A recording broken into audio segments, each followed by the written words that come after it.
श्री विश्वावसुनाम संवत्सर दक्षिणायन पुण्यकाले वर्षतो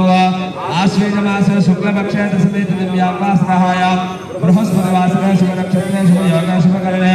एवं विशेषविशिष्टायां शुभतो श्रीमान श्रीमतः तस्य यमानस्याः गोत्रोद्भयस्य यद्विक्रान्तमावदेस्य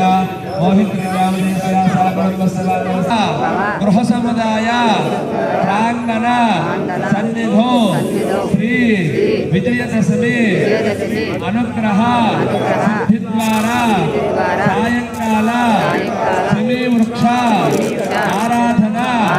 आवाहन पूजांच महो करिष्ये मंगलशाराधनमहभ्यो नमो नमः वनस्पत्यध्वमेर्दिव्यैर्नानागन्धैः संवितः आग्रे सर्वदेवानां धूपोऽयं मधुर्यतां धूपमाग्रापयामि। माता की सदैव क्षदेवताभ्यो नमो नमः कर्पूरदीपनीराजनां संकर्षयामि। అందరూ కూడా జాయ నమః పార్వతీదేవ్యై నమః శంభో శంకరః శబ్ద ఇంద్రో బృహస్పతిః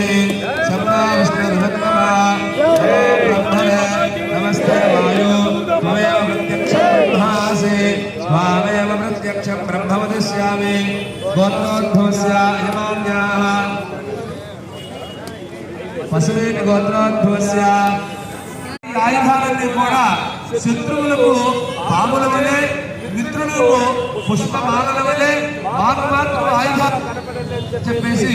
ఆ శని వృక్షం మీద పెట్టి పూజ చేసి తద్వారా వారు అజ్ఞాతవాసంలోకి వెళ్ళి మరలా విజయదశమి అయినటువంటి ఈ రోజున ఈ శని వృక్షం దగ్గరకు వచ్చి పూజ చేసి ఆ శని వృక్షానికి ఇన్ని రోజులు కూడా ఆ ఆయుధాలు ఎవరు కూడా తీసుకోకుండా కాపాడినందుకు ఆ వృక్షానికి పూజ చేసి ఈ విజయదశమి రోజున ఆయుధాలను స్వీకరిస్తారు. కాబట్టి విజయదశమి రోజున ఇటువంటి బృహత్తరమైన శని వృక్షానికి మనం పూజ చేయడానికి గల కారణం అన్నమాట. అందరూ కూడా నమస్కారం చేసుకొని వీలైతే శని వృక్షం చుట్టూ ఒకసారి ప్రదక్షిణ చేసి ఆకు తీసుకొని అందరూ కూడా అలాగే చేసుకోవాల్సిందిగా ప్రార్థన చేస్తున్నాం.